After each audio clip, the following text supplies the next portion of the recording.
So last Wednesday, Netflix released a Netflix original anime called the Grimm Variations. Now this anime is based off the Grimm brothers' fairy tales, and also all the character designs were done by Clamp, and it was also animated by Wit Studio. Now this is an anime I heard about when it first got announced. I was really excited because Clamp were making the character designs, and Clamp, the mangakas are very legendary because of how much stuff they've done. From time to time there are a few anime they've made the character designs for, aka Code Geass. So I was really excited for the series, and of course I was also excited because the whole story is going to be based off the Grimm brothers fairy tales. And if you know anything about the Grimm brothers fairy tales, this goes all the way back to Germany, because that's where these fairy tales originally came from. And the fairy tales are actually very darker than the stuff you see like in Disney or in books you read over here, because like those original ones were very dark. So this one, in these 6 episodes, are essentially based off 6 different stories that the Grimm brothers made, and they put their own little twist on the stories. Now I can't lie, I binged almost all this series while I was at work last Wednesday. I watched the first 4 episodes at work, and then I got home and finished the series, and I can't lie, it was really good, and I really enjoyed each episode, and I love the different takes they had on it. Because like, yes, these do follow the Grimm brothers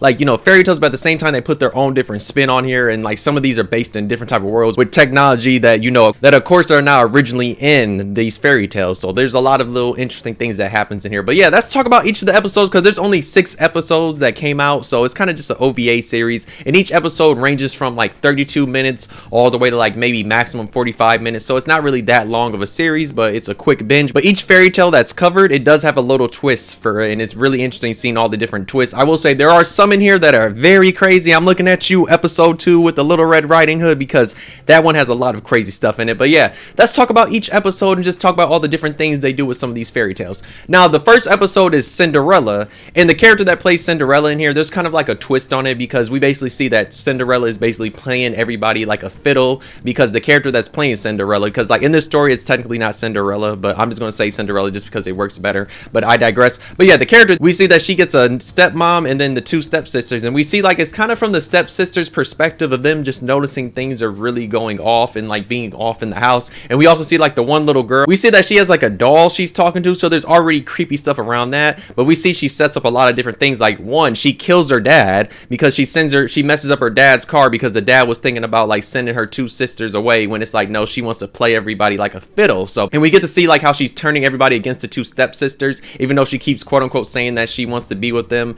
But like you see she's doing all these little things, and like to make it seem like the stepsisters are mean to her, even though like they're not at all. So that's the like little twist I like on this, because we just see like the one girl, she's actually very, very crazy. She's playing everybody like a fiddle, and the 2 stepsisters are trying to get away. They're trying their hardest, and at the very end they finally do get away from the girl, because the girl eventually gets like with the little duke, because the duke is thinking that the 2 sisters are like actually making her life hard, when it's like nah dog, she's doing this on purpose. She's just trying to mess with people. And the crazy thing is she even kills the 2 stepsisters' mom, which is crazy too, because she was basically feeding her a whole bunch of poison, it seemed like, to make her sicker and sicker, and she was trying to do that to the 2 stepsisters eventually too, but the 2 stepsisters were able to get out of there. So I really did enjoy that first episode of the Cinderella one a lot. Now I'll say episode 2 is the craziest one, because it's Little Red Riding Hood.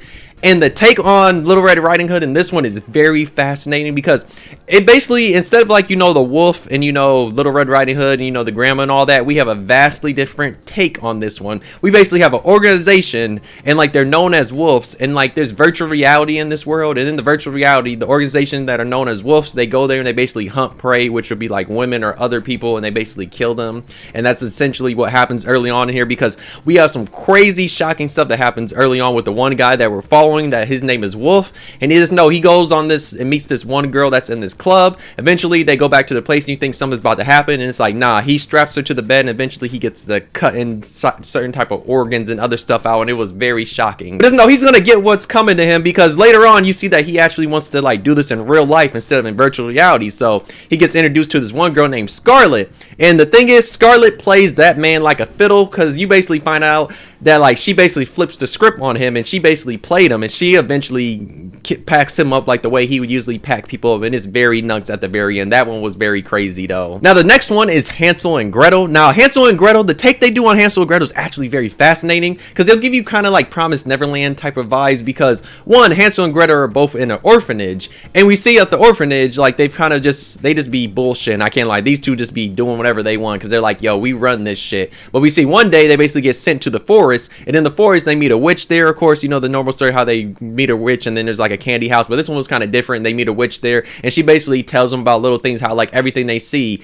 might not be what it actually means, and like how the world might actually be flat because there's the end of the world. And just know they're going to test it out when they play ball, and they see like there's like a little like force field right there, so like, yo, they're tripping. They're like, what exactly is happening? They go back to the witch again. She gives them candy, and essentially we see that kids are also disappearing at this orphanage, but like it basically turns into like them opening a gate, and they basically find out that like essentially they've been on a spaceship this whole time up in space, because like nobody's living on Earth because certain things happen, but the kids eventually they do get sent on Earth, that way they can like, you know, bring back civilization and all that. So yeah, it's a very fascinating take on Hansel and Gretel. And also we found out that Gretel, she's also was like a imagination of what Hansel was seeing. So there's a lot of interesting things there. It's just kind of like how they're the saviors that get sent down to Earth and they have to rebuild humanity because of something what happened. So I kind of like the take they had on that one though. Now the next one was the Elves and the Shoemaker, and if you know originally in that one, you know it's about the shoemaker that was poor and eventually he gets elves to help him out. But in this one there's a little twist because it's about a writer, and just know when he was younger he made this one book that actually like sold and did really well, but now as he's writing, like none of his stuff sells, and like he doesn't write nothing that people really want to read,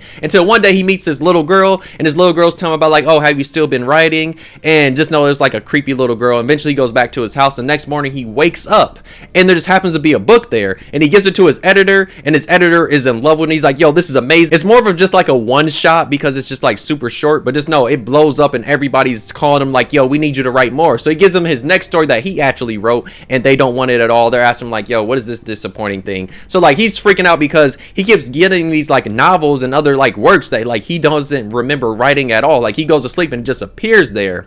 Just know eventually he's gonna like fold and just like start giving people all these type of books because he starts getting the money and the fame. And by the end of the episode, you see the one little girl, she comes back, she's like, oh, are you still writing? And he's like, no, why I need to write? He's like, I'm so famous now, nobody cares about what I write now. And just know eventually the little girl, she's gonna take it all back because she's like, oh, you stopped writing, because you know in the original one, you know the people, they actually, once they get rich and famous, they help out the elves. But in this one you see like he's greedy, because even though like he knows that he's not the one writing these, because the little girl was asking about like, are you still writing? Because like he does not write at all anymore. So you just see it's kind of a reverse of the original story, just showing like how greedy he was though. Now episode 5 was the town musicians. Now this one was kind of a little bit different than like the actual story, because you know in the actual story, you know, you have the donkey, the rooster, the dog, and the cat. But this one, it follows women that all had different jobs, and they kind of get kicked out, and eventually they somehow meet up together. And you have a girl that's like, she was a sheriff and she's dog, and you had this one girl, you could say that she might have been in a certain type of place selling something, would say that her name was cat. And then you had donkey, who was like she's like this super strong woman, and I mean she looked nice. I'll say that all three of them look nice in here. But just know they travel around and like they're looking for like some type of better life or whatever, and just know most of the time it's them taking out these gangs. But yeah, but this one we see that they eventually meet this gang that's in this one town, and they eventually pack them up, and along with like saving this little girl who is essentially, I guess you could say, the rooster of the story, and they basically save them and they save the town. So I mean it's pretty chill. Just know there's actually some decent little fights in here, I'll say, in this episode. Just know the girl that's like donkey, just know she has this big old like hammer, and just know she be messing shit up. And then of course like the girl, then her name is Cat, just know she has a whip, and just there's like a crazy fight she does. Just know all three of them really do have like some crazy good battles in here. I will say there are some wild scenes in here. There's a scene here when this one dude is getting him some dome. I was like, oh, we just showing this in here. So yeah, also I forgot to mention this earlier, there are a little bit of graphic scenes in here. I will say that though, I forgot to mention that. But yeah, there are a few graphic scenes, especially in episode 2 and in this episode too, because there's somebody getting some dome. And just know in episode 2 I forgot to mention that there are some people getting piped down in that too. So yeah, there are some graphic stuff in here though. But yeah, that's essentially what that one is. So like that one's like, it was just a cool episode that had a little bit of action in it. Now the last one is the Pied Piper.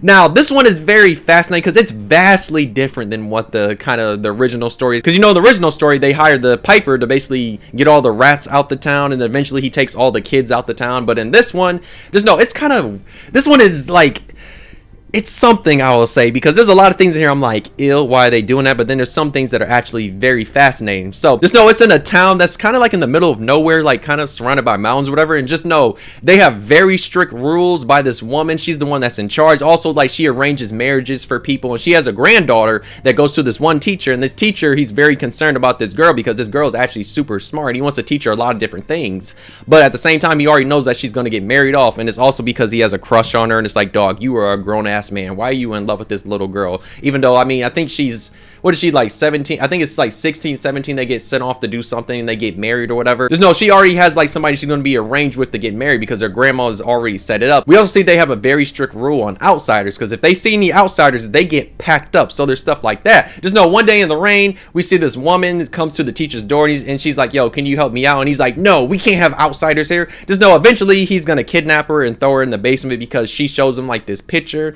and this picture makes him feel really happy. Just know eventually he shows that to the girl, and the girl starts to like actually fall in love with that picture, because like she's never seen anything about like that, because it's so different compared to like what her grandma has said about like the outside world. So she's just in love with the picture, and she keeps going back there to see that. Just know eventually the teacher's gonna do some weird ass shit where he's like, oh, you can have this picture, but like I gotta smash. Just know eventually they're gonna smash, and because he really wants the girl like really bad, so he smashes because he gives her the picture, and eventually even says like, oh, I have this woman down here that can show you music and all that. Just know eventually he breaks that promise because like the Pied Piper, she was in the basement. Just know she's not there no more. By the end of the anime, we see the Pied Piper is playing the flute, and eventually the girl goes all the way to the mountain, and eventually we see like this crazy thing where like the Pied Piper is kind of like takes it to a different dimension, and we see they kind of like fuse, because like the one girl's hair turns red, and we see like she's kind of like in a different world that's closer to ours because it has technology and all that, and she's seeing like how the world actually is instead of like the world she was living in. Yeah, that one had a lot of interesting things. There was a lot of, I'll say that one is probably one of the more confusing ones because of like what exactly was the Pied Piper at the very end. Was the Pied Piper kind of just like a god, you could say, that was sending this girl to a better dimension?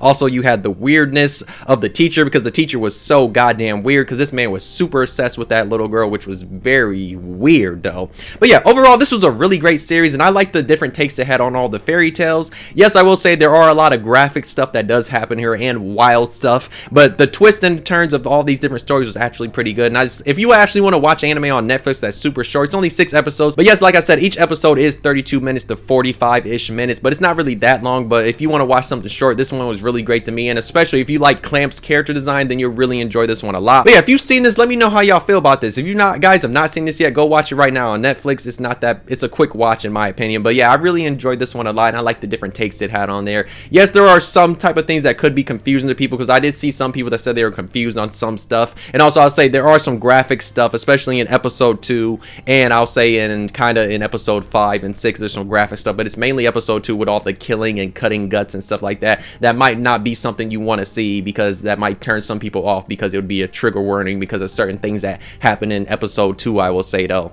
But yeah, great series. I'm so happy I binged it. I'm so happy this also came out on a Wednesday, I can't lie, because Wednesdays are my free day at work, so that's why I was able to binge this. If this would have came out any other day, I most definitely would have not binged all this like while I was at work, because I watched 4 episodes on a normal day. On a normal day, I probably would have been able to only watch like 1 episode, but I got 4 episodes out, so it was just pretty funny though. But yeah, if you've seen the Grimm Variations, let me know how you feel about it. If you haven't seen it, why not check it out though? But yeah, if you enjoyed the video, why not like? If you did, you could dislike, subscribe, really enjoyed. But yes, this is a really great series, and I'm happy I actually watched this one, because most of the time when it comes to Netflix anime, I usually don't go out of my way to watch them unless I really care about them, because most of the time I just forget about them because I have other stuff that I'm watching, especially when it comes to seasonal time, because I have so many goddamn seasonal, especially if it's close to the beginning of seasonal season. Most of the time I don't go to the Netflix show. I might watch 1 episode and then I go back to it later though. But yes, the Grimm Variations was really good in my opinion though.